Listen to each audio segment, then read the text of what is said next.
Imi oi chaisina educas ventego, amen. Fratres carissimi, te iterum videre, Patris Allegro, veritas liberabit vos.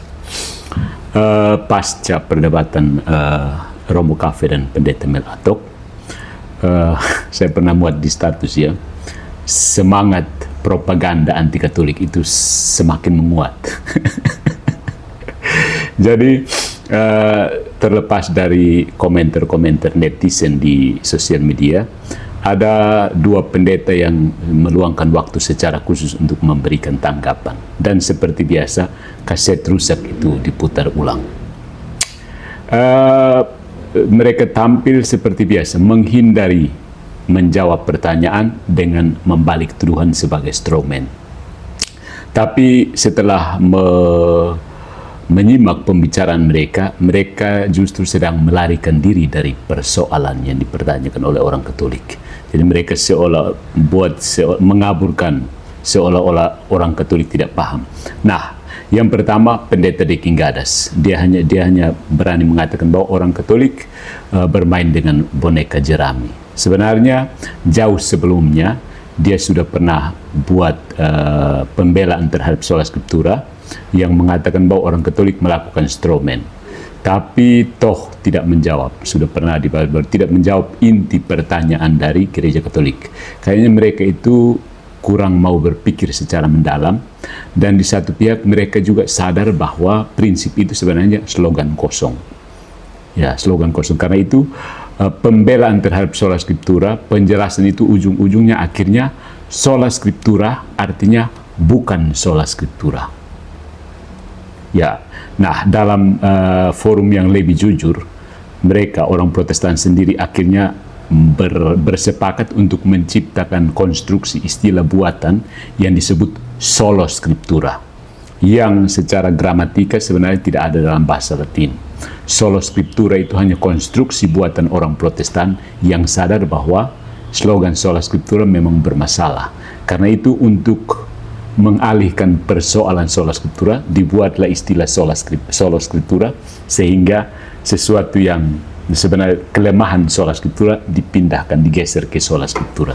Jadi ada prima scriptura, tota scriptura, nuda scriptura, sola scriptura. Itu istilah buatan semua untuk membela kesalahan logis dari sola scriptura. Nah, Deki Gadas sebelumnya sudah mencoba untuk membela posisi sola scriptura, tapi nice try, tidak berhasil. Please try again in a few minutes. Kemudian Pendeta MYM lebih sadis lagi. Dia bahkan membuat dua pembicaraan. Yang pertama mengatakan bahwa Romo Cafe tidak paham. Yang kedua secara khusus dia memberi kuliah sola scriptura yang isinya adalah kaset rusak yang semakin dinaikkan volumenya. Tidak membantah apa-apa. Kita akan lihat perlahan-lahan satu persatu. Tapi demi mempersingkat waktu, silahkan menonton sendiri. Pertama-tama ini membantu engagement mereka, karena itu juga penting dalam bersosial mediaan. Silahkan tonton untuk membantu engagement kedua pendeta ini. Itu juga bentuk solidaritas terhadap kemanusiaan, bukan? Jadi silahkan tonton lalu analisa sendiri. Apakah mereka berhasil menunjukkan bahwa sola scriptura itu doktrin yang sah? Nah, setelah menganalisis tiga pembicaranya, satu Deki Gadas, dua dari Pendeta MYM, mari kita bahas langsung to the point. Kalau Anda mau memeriksa secara perlahan-lahan, mungkin mau memberikan kritikan sendiri, terserah. Tapi sebagai seorang imam Katolik yang mengajar di media, saya berhak memberikan apa yang telah saya simak dari pembelaan mereka. Oke, vamonos. Veritas liberabit vos. Bangkit, lihat dan pahami, kebenaran itu bukan milik kita. Kitalah yang harus kembali.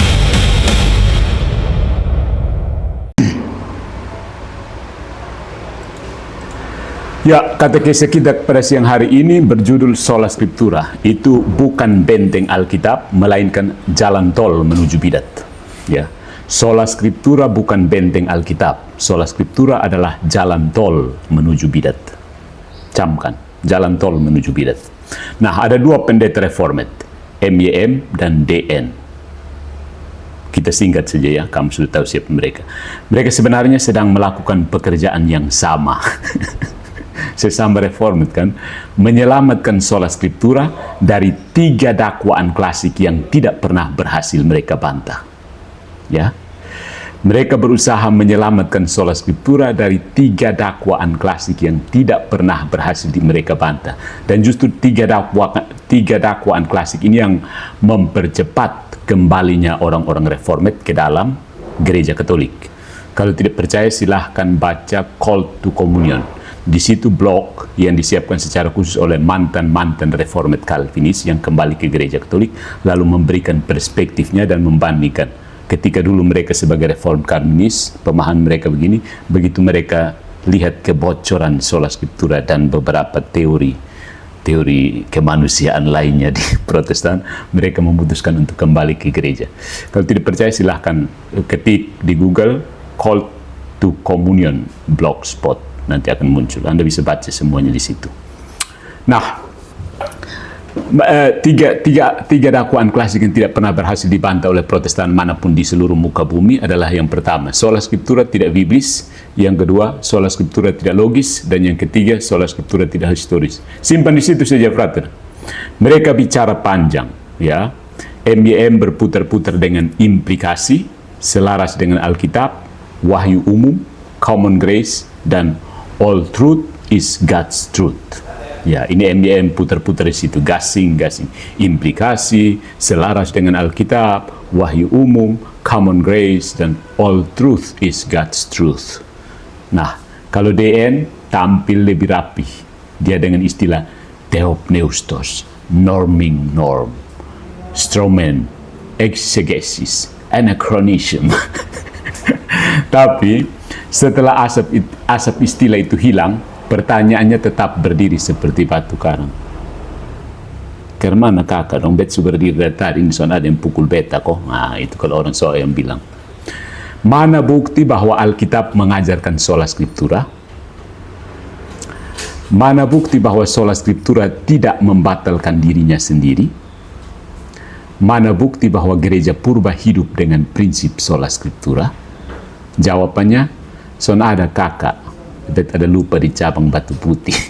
Yang ada hanya manuver, banyak kata, banyak koreksi definisi, banyak tuduhan stromen, tetapi tidak ada satupun yang berhasil membuktikan bahwa sola scriptura itu biblis, logis, dan historis. Jadi bayangkan seperti ini. Mereka memakai prinsip seperti tapi tidak sama.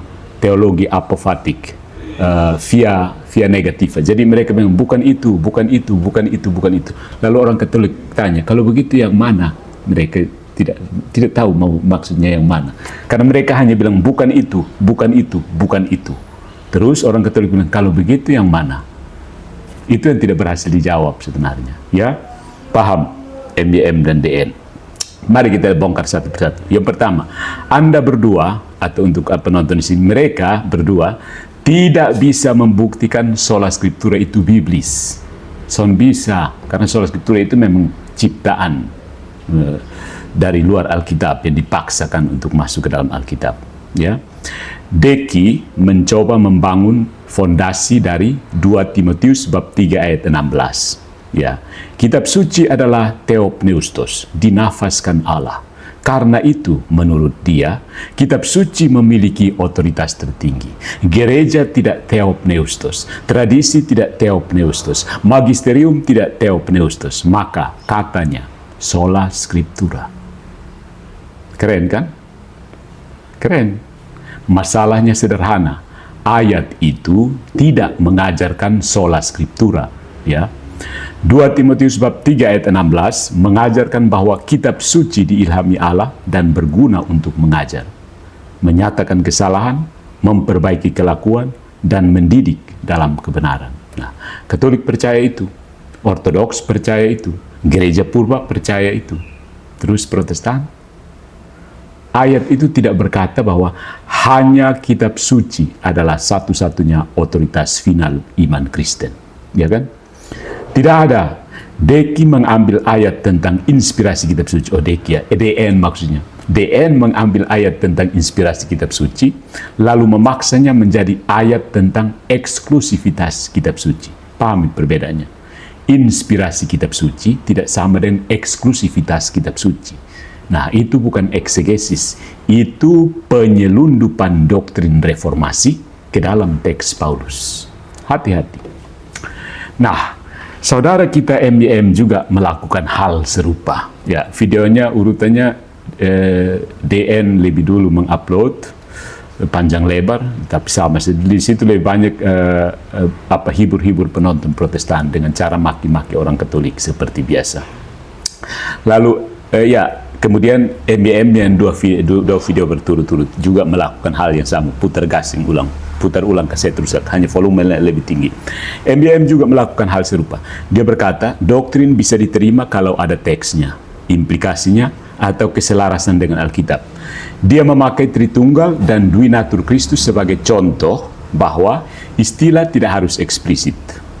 Yang penting konsepnya ada. Baik. Tapi sekarang pertanyaannya dibalik. Kalau sola scriptura adalah doktrin mengikat, di mana konsepnya diajarkan dalam Alkitab? Paham tidak? Jangan sampai itu buatan orang dari luar sih, paksakan Alkitab ikuti kehendak. Ya. Kalau sola scriptura adalah doktrin mengikat, di mana konsepnya diajarkan dalam Alkitab? Bukan ayat tentang pentingnya kitab suci, bukan ayat tentang manfaat kitab suci, bukan ayat tentang Yesus mengutip kitab suci, bukan ayat tentang Paulus memakai kitab suci. Bukan itu. Karena orang Katolik juga pakai kitab suci, tapi membuang sola scriptura itu sampah reformasi. Yang ditanya, di mana Alkitab mengajarkan bahwa kitab suci adalah satu-satunya norma final iman, sehingga tradisi apostolik dan magisterium gereja tidak boleh menjadi otoritas mengikat. Bagaimana, Frat?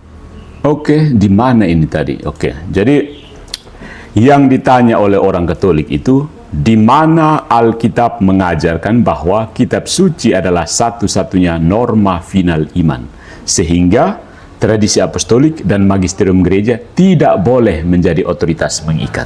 Ya kan? Mereka tidak punya jawaban itu. Jadi dengan standar mereka sendiri, sola scriptura gugur. Kalau semua doktrin harus punya dasar biblis, maka sola scriptura sendiri tidak harus punya dasar biblis. Tetapi, maksudnya, kalau semua doktrin harus punya dasar biblis, maka sola scriptura harus punya dasar biblis, bukan? Tetapi sola scriptura sebenarnya tidak punya dasar biblis. Jadi sola scriptura adalah doktrin tidak alkitabiah yang meminta semua doktrin lain supaya alkitabiah. Aneh kan? Jadi sangat lucu, seperti orang masuk lomba kebersihan sambil bawa sampah sendiri.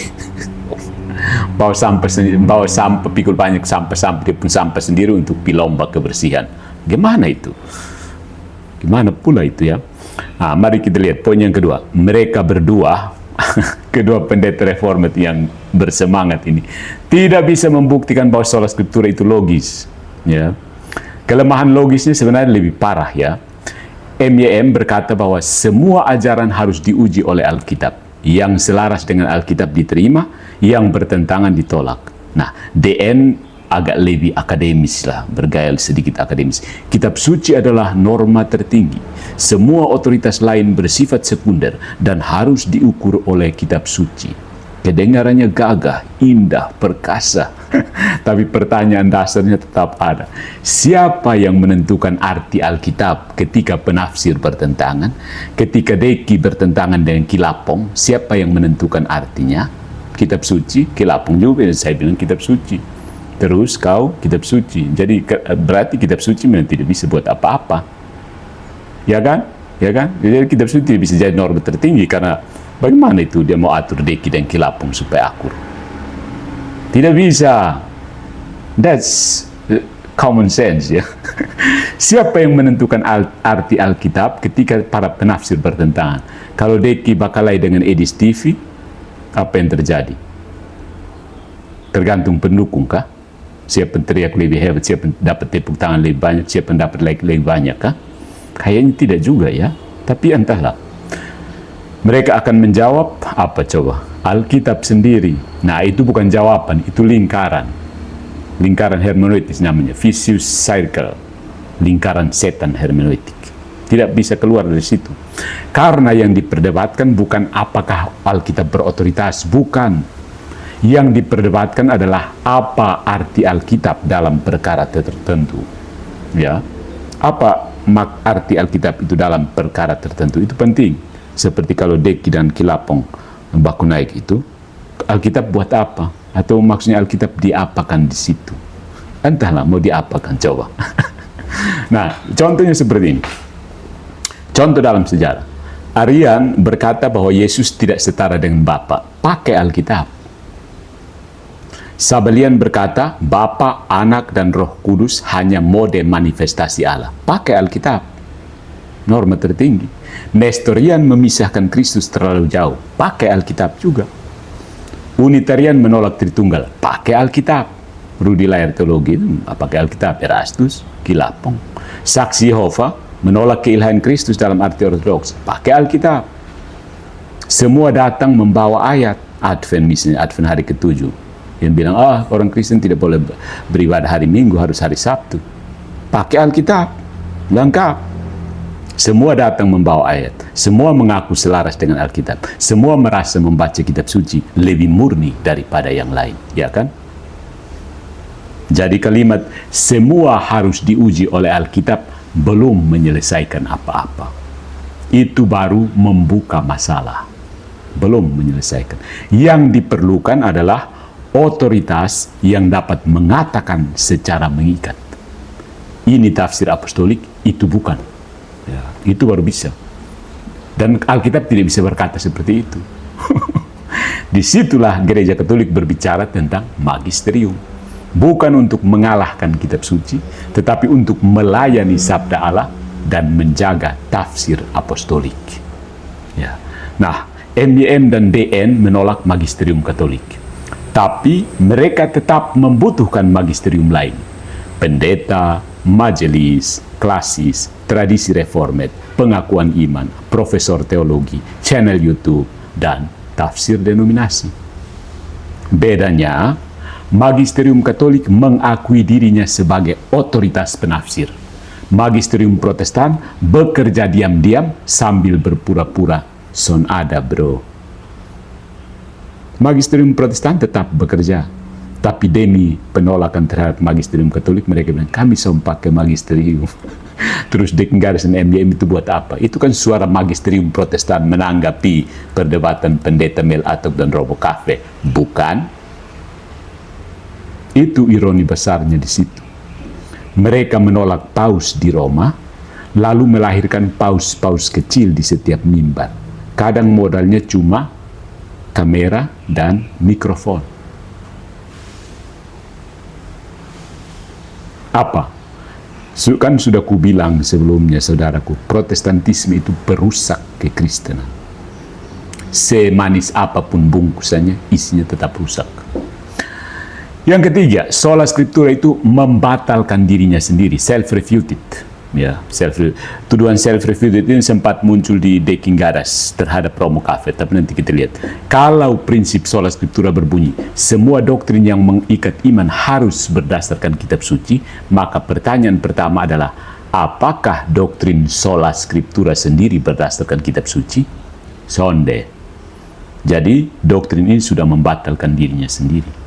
Kalau sola scriptura benar, maka sola scriptura harus diajarkan oleh kitab suci. Tetapi kitab suci tidak mengajarkannya. Tunjukkan mana ayat. Tidak ada. Jadi, berdasarkan prinsip sola scriptura harus ditolak. Berdasarkan prinsip sola scriptura itu harus dibuang. Karena apa? Begini, mungkin cara sederhananya begini, saudara. Oke, kita mulai dengan sola scriptura. Dan kitab suci akan menyuruh kita pergi ke gereja. Itu Romo Cafe angkat itu. Kalau ada perselisihan ke gereja, bukan ada perselisihan, mari kembali ke kitab suci. Soalnya ada itu dalam Alkitab, ya. Jadi kalau sola scriptura benar, maka sola scriptura harus diajarkan oleh kitab suci. Tapi karena kitab suci tidak mengajarkannya, jadi dengan prinsip sola scriptura harus ditolak. Artinya dengan prinsip sola scriptura kita harus terima gereja. Ya. Ini bukan permainan kata ya, ini problem logis yang fatal. Self-refuted argument. Nah, MYM dan DN mencoba menghindar dengan berkata seperti ini. Katolik salah paham. Cie. Paling enak kan begitu. 508 tahun ini salah paham setelah. Katolik salah paham. Oke. Sola Scriptura bukan berarti semua istilah harus eksplisit. Oke. Tidak perlu eksplisit, bro. Kita tanya lebih lunak. Mari kita turunkan pertanyaan. Apakah ada konsepnya? Apakah ada implikasinya? Apakah ada pola apostoliknya? Apakah ada ajaran biblis bahwa setelah para rasul wafat, satu-satunya otoritas final hanyalah kitab suci tertulis? Sekali lagi, son ada. Ya. Yang ada justru sebaliknya. Gereja mengajar, tradisi apostolik dipegang, persoalan dibawa kepada gereja, para rasul dan penetua bersidang, ajaran diteruskan kepada orang-orang yang cakap mengajar, dan gereja disebut tiang penopang kebenaran. Mana kitab sucinya ya? Jadi sola scriptura tidak hanya gagal dibuktikan, dia kalah oleh Alkitab yang dia klaim sedang dibela. Bagaimana kata mengeja kata bela ya? Bela negara, bela diri, dibela, membela. Ya, orang timur ini omong kata dan kurang. Oke. Yang berikutnya, the next. Kedua pendeta yang terhormat dari varian reformed ini tidak bisa membuktikan bahwa sola scriptura itu historis. Kelemahan historisnya lebih memalukan lagi. Tidak ada gereja abad pertama, kedua, ketiga, dan keempat yang hidup dengan prinsip reformasi. Kitab suci saja sebagai otoritas final formal.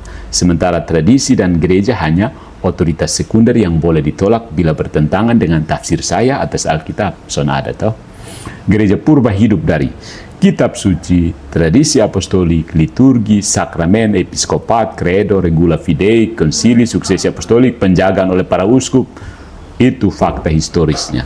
MYM mencoba mengklaim bahwa Protestan juga punya akar sejak para rasul, bukan baru abad ke-16. Kesiannya. Dia memakai analogi sungai. Hulunya satu, lalu cabangnya berbeda. Tetapi klaim genealogis tidak cukup. Semua kelompok bisa berkata, kami kembali ke para rasul. Mormon juga bisa mengaku restorasi. Saksi Yehova juga bisa mengaku kembali ke Alkitab. Kaum bidat sejak dahulu pun selalu mengaku kembali kepada kebenaran asli. Coba cek Arian, argumen Arius. Ya. Pertanyaannya bukan siapa yang mengaku kembali kepada para rasul. Pertanyaannya, siapa yang memiliki kontinuitas historis, sakramental, doktrinal, dan eklesial dengan gereja para rasul. Ya, bukan siapa yang ngaku-ngaku sesuai dengan para rasul. Saudara. Protestantisme sebagai gerakan historis muncul abad ke-16. Itu fakta. Mau dipoles dengan kami sebenarnya kembali ke para rasul, tetap saja sebagai sistem doktrinal dan eklesial, dia lahir dari protes terhadap gereja barat abad ke-16. Itu saja titik. Kalau semua yang mengklaim kembali ke Alkitab itu otomatis apostolik, maka semua bidat juga bisa masuk daftar apostolik. Murah sekali apostolitas kalau begitu. Murahan, apostolisitas murahan. Lu baca tafsir sendiri lalu pergi saitnya lebih mirip dengan para rasul. Yang berikutnya, problem kanon. Mereka memakai Alkitab yang diberikan gereja lalu menyerang gereja. Ini pukulan yang tidak bisa mereka tangkis, tidak bisa mereka elakkan, mengelak. Sili kalau orang Kupang bilang. Son bisa sili. Kalau kitab suci adalah otoritas final, pertanyaan paling dasarnya adalah kitab mana yang termasuk kitab suci?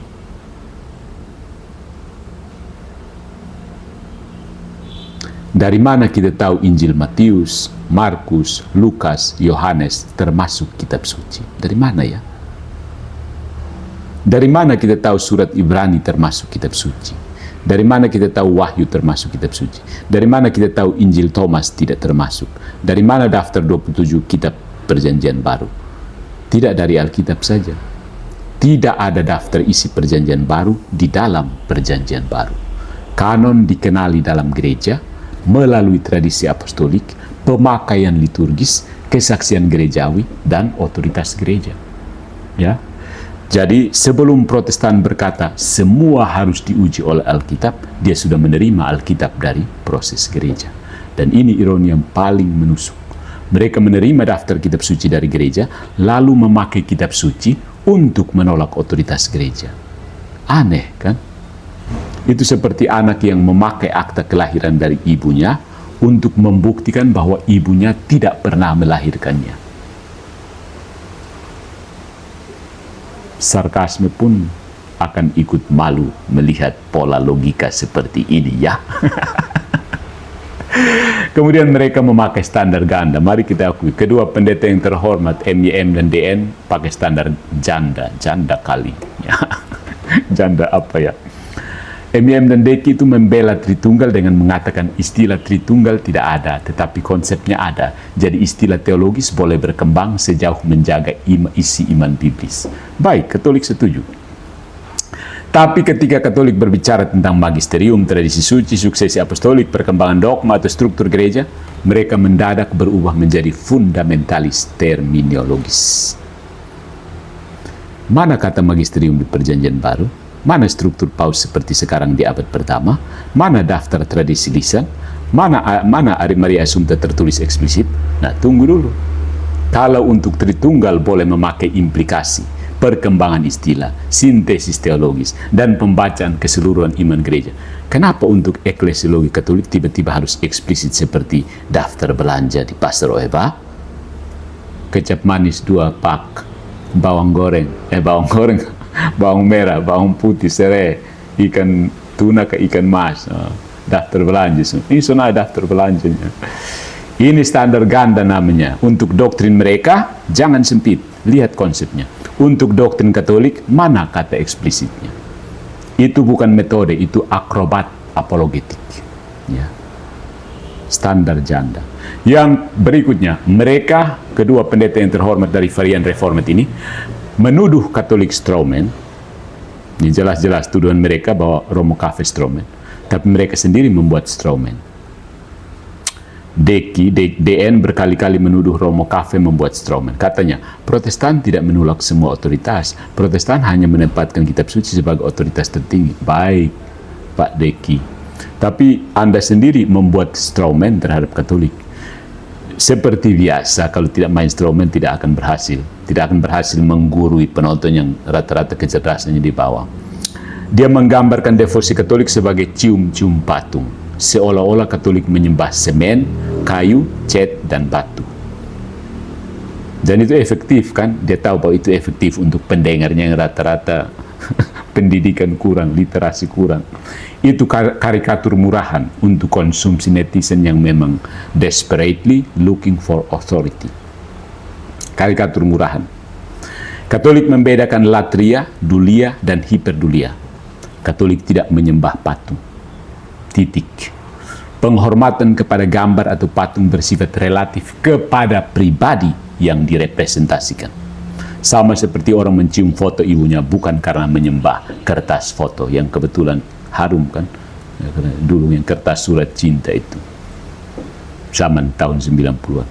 Kalau Deki tahu distingsi ini tetapi tetap menggambarkannya sebagai cium-cium patung, berarti dia tidak sedang melakukan analisis akademik.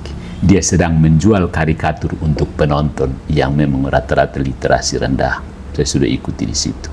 Kalau dia tidak tahu distingsi ini, masalahnya lebih parah. Rektor teologi, rektor STT kok tidak tahu distingsi ini.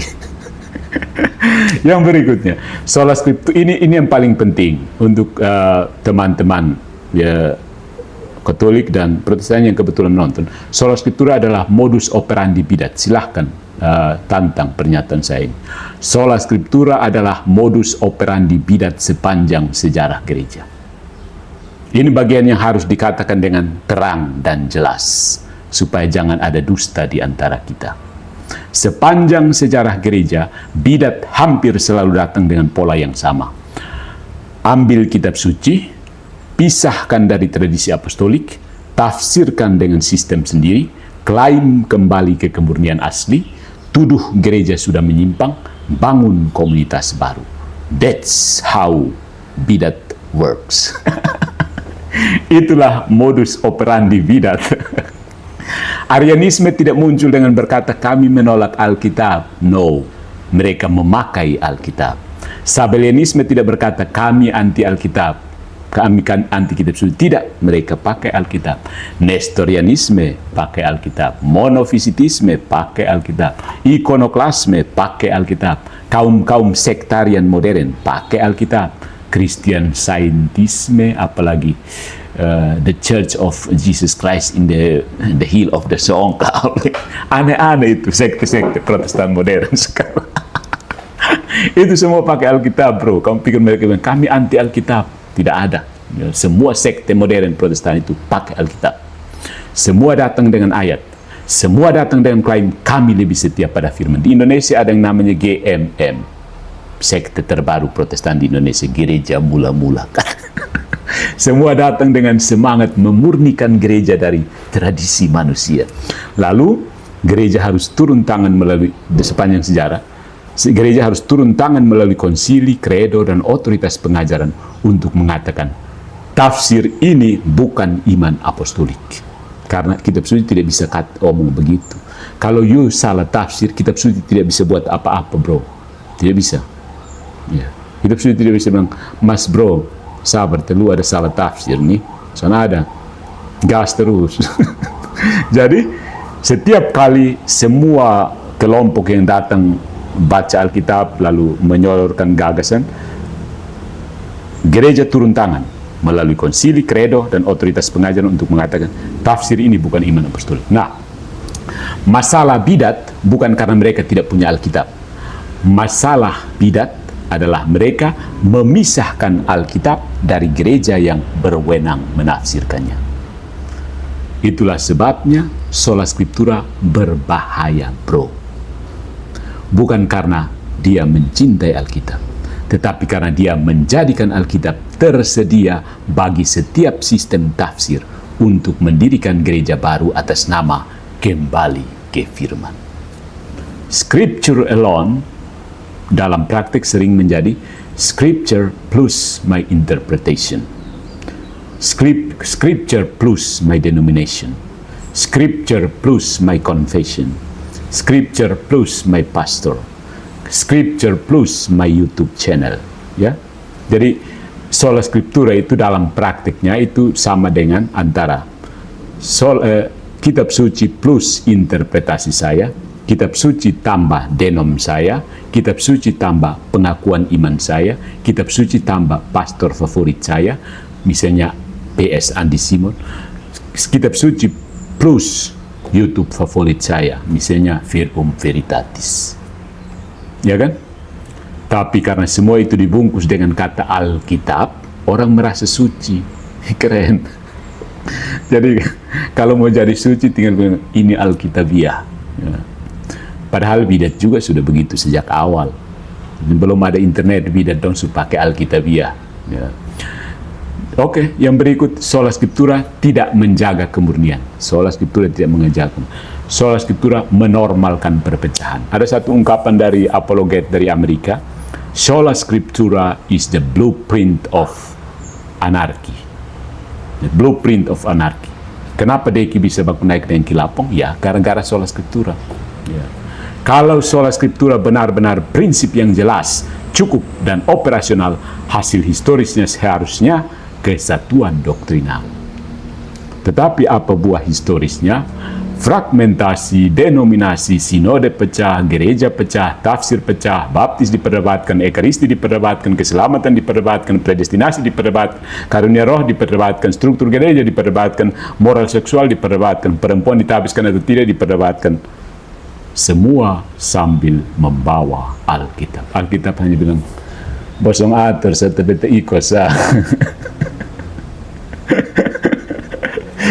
Waktu ditanya mengapa pecah, jawabannya karena mereka tidak setia pada Alkitab. Oh ya, tentu saja. Semua selalu berkata begitu. Setiap pecahan berkata, pecahan lain tidak setia pada Alkitab. Ya, Dekingaris kan selalu berkata, siapa Erastus tidak setia pada Alkitab. Para Erastus mati-mati ini ada ayatnya ini. Jadi sola scriptura menjadi mesin yang memproduksi perpecahan sambil menyebut dirinya pemurnian. Kayak purgatori begitu. Sola Scriptura itu purgatorinya perpecahan. Itu bukan kesatuan apostolik, bro. Itu demokrasi tafsir tanpa pengadilan terakhir. Ya. Jadi literally tidak ada yang bisa menghalangi Anda untuk segera buat denom baru kalau tidak setuju dengan Patris Allegro. Ya kan? Bikin saya denom baru di situ, kemebet. Tapi atur lu mau bikin denom baru. Jadi kesimpulan begini saudara-saudara, dari 3 pembicaraan. Sebenarnya saya juga sudah pernah menganalisis Deking Gadas lewat tuduhannya bahwa strawman yang dibuat berulang. Tidak, bukan strawman. Mereka tahu masalah terbesarnya ada, maka mereka berusaha menghindar dengan pertama-tama mengatakan strawman dulu.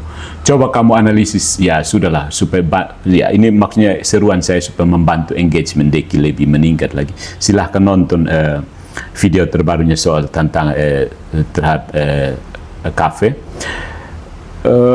Dia tidak punya argumen substansif, tapi dia lebih ke ya insinuasi. Dia mengatakan orang Katolik bodoh, orang apa, pokoknya dia lebih cerdas, tapi tidak menjawab persoalan. Dia menepis, ya menepis. Dia tepis, tidak berani mempertanggungjawabkan sebenarnya. Dia hanya tepis, dia hanya mengajak kita main pingpong. Jadi kita pukul bolanya ke sana, dia tak. Ya, padahal ya, Protestan itu memang aja, sebenarnya mereka cuma ajak kita main pingpong karena mereka tahu mereka tidak punya basis. Teologi mereka bukan berasal dari refleksi positif. Teologi mereka dari denial. Jadi wajar kalau ini mereka tidak mau. Akhirnya tidak mau sampai kiamat tidak mau semua. Ya kan?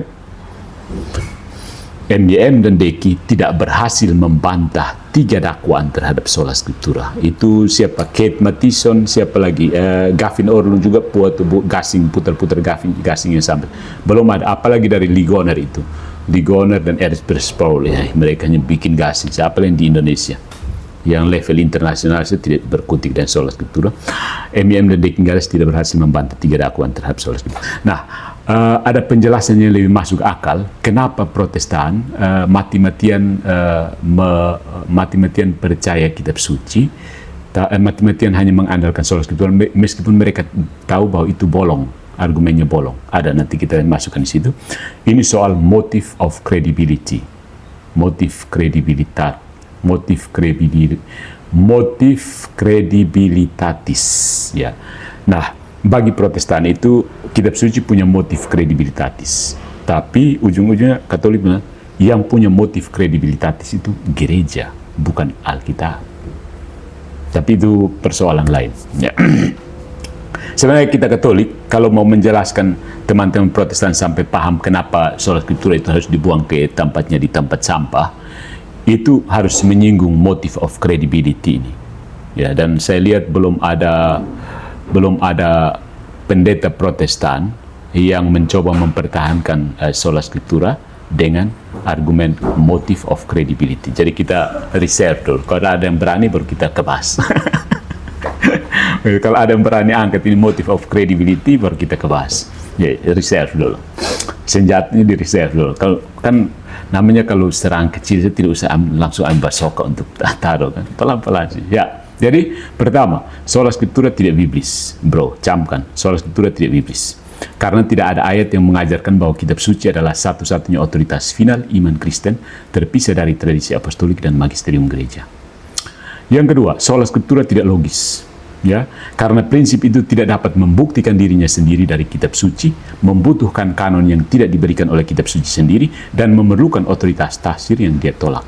Dan yang ketiga, Sola Scriptura tidak historis, karena gereja purba tidak hidup dengan prinsip reformasi abad ke-16, melainkan dengan kitab suci, tradisi apostolik, sakramen episkopat, konsili, dan regula fidei, aturan iman.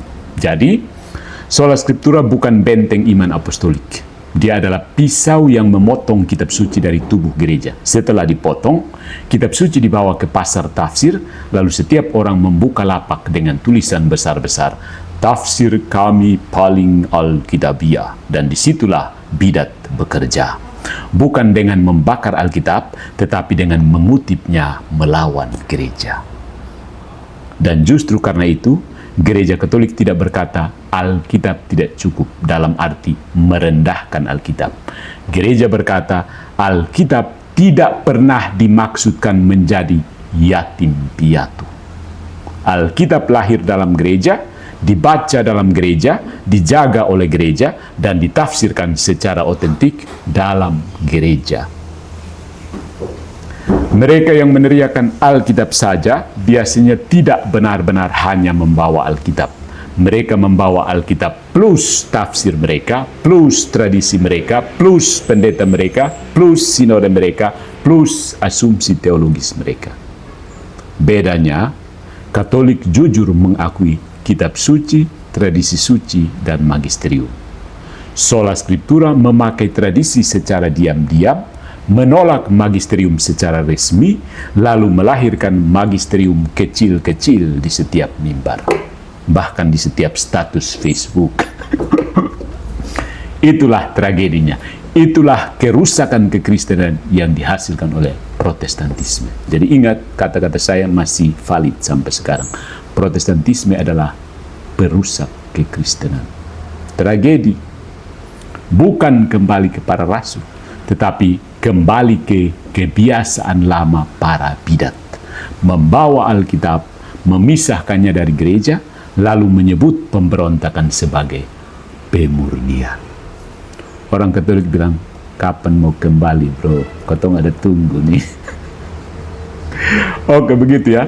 Silahkan kalau Anda mau lebih membahas sedikit, saya sarankan menonton pendeta DN dan PDTN. Ada yang menarik juga posisi mereka, tapi mereka tidak membantah sola Scriptura.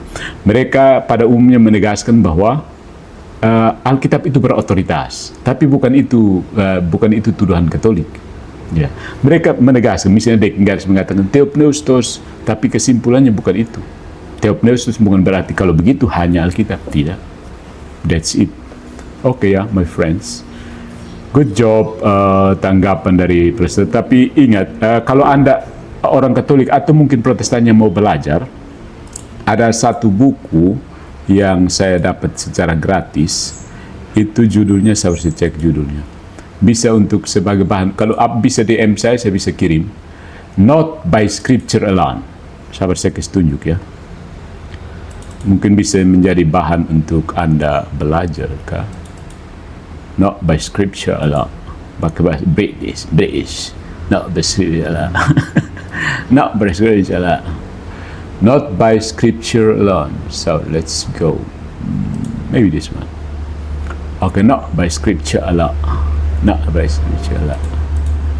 Okay, ini buku saya kasih tunjuk ya. Maybe this one.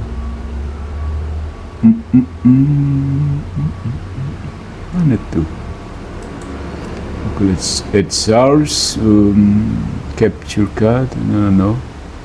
Windows capture. Okay. Add. Ini. That's basic object. Oke, ini buku bisa, kalau ada yang mau berminat bisa DM saya untuk baca. But in English ya. It's in English. This one. Not by Scripture alone. A Catholic Critic of the Protestant Doctrine of Sola Scriptura. Dari Robert Sungenis. Forward by Peter Kreeft. Peter Kreeft ini apologet yang terkenal karena landasan filosofinya mantap. Nah, di sini saya kasih tunjuk ya. Di sini forwardnya jadi secara yang pertama dari Patrick Madrid itu dari ini tadi yang saya sebutin, Sola Scriptura, A Blueprint for Anarchy. Kemudian What are the philosophical problems of Sola Scriptura? Ini penting, bagus, Philip Blauser. Sesudah itu ada Robert Sungenis, Does Scripture teach Sola Scriptura? And the next, What is the relationship between Scripture and tradition? Kemudian Robert Sungenis, Protestant Objections and Catholic Answer. Jadi ada objeksi, ada berapa? 42 objection, 75 objection dibahas semua. Anda yang tertarik boleh. Kemudian yang teman-teman Protestan juga boleh kalau mau kontak saya untuk dapatkan bukunya. What did early Protestant teach about Sola Scriptura? Ya. Kemudian What is Catholicism doctrine on Scripture and tradition? Now, what did the church fathers teach about Scripture, tradition, and church authority? Silakan. Ya. Buku yang menarik bukan? Ya. ada Philip Dawser, Fastigi, semua ini hebat-hebat semua. Ada yang mantan Protestansi, ya, oke. That's it, and see you in next time, my friends.